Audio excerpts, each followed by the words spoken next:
So எல்லாருக்கும் ஒரு பெரிய வெல்கம் டு மை சேனல். இன்றைக்கி நம்ம என்ன பண்ண போகிறோன்னா ஒன்றும் பண்ண போகிறதில்ல, சிம்பிளாக ஒரு மேகி எடுத்து செய்ய போகிறோம், அவ்வளோதான்.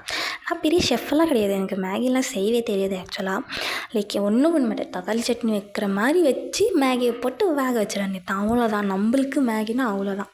இருக்கிற எல்லா மசாலாவும் போட வேண்டியதான், மஞ்சத்தூள், கரம் மசாலா, உப்பு, மிளகாத்தூள் எல்லாத்தையும் போட்டு ஒரு கிண்டி அவ்வளோதான், மேகியை போட்டு வேக வச்சிட வேண்டியது. அதுக்கப்புறம் மேகி செஞ்சு சரி நிம்மதியாக சாப்பிட்லன்னா இந்த வீட்டில் இந்த குட்டி இது இருக்கும்ல, குட்டி சாத்தான்கள், அவங்க நம்மளை சாப்பிட விட மாட்டாங்க.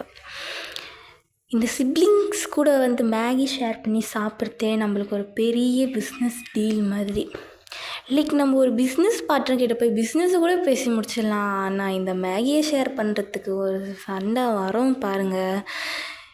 லைக் ஒரு மேகி லைக் அதிகமாக இருந்தால் கூட அவங்க கேட்டு வாங்கி சாப்பிடுவாங்க, அந்த மாதிரி. அது சாப்பிட்ட பேருக்கு சரி சண்டை ஓகே ஆகிடும், அப்போது ஆகாது. வெளியே போய் யாராச்சும் இருந்தால் வாங்கிட்டு வந்தாங்கன்னா எனக்கு எங்கடா அப்படின்னு கேட்டோன்னா போச்சு. ஸோ அதான் எனக்கு தெரியல லைக் என்ன பண்ணுறதுன்னு. அதுக்கப்புறமா லைக் ரீசெண்டாக நான் வந்து வாழை 2 மூவி பார்த்தேன். அதில் வந்து சிப்ளிங்ஸ் நடுவில் இருக்கிற பாண்ட் வந்து ரொம்ப வந்து நல்லா சொல்லியிருப்பாங்க. லைக் அந்த மூவி பார்க்க சொல்ல நல்லா நம்மளுக்கு ஒரு தம்பி தங்கச்சி ஒரு அக்கா அண்ணா இருக்காங்கன்னு ஒரு ஃபீல் வந்துச்சு. அதுவே இந்த மூவி ஒரு சிங்கிள் சைல்டு பார்த்துருந்தாங்கன்னா அவங்களுக்கு என்ன வேதனையாக இருக்கும்னு எனக்கு தெரியல.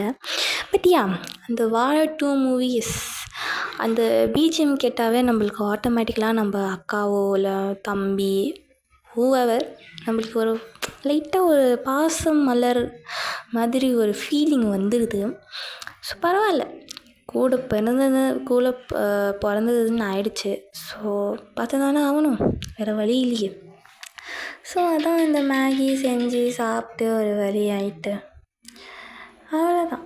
என்ன பண்ணுறது, இதே ஒரு வேலையாக வச்சிட்ருக்கோம். வாழை 1 பார்க்கல, வாழை 2 பார்த்தேன்.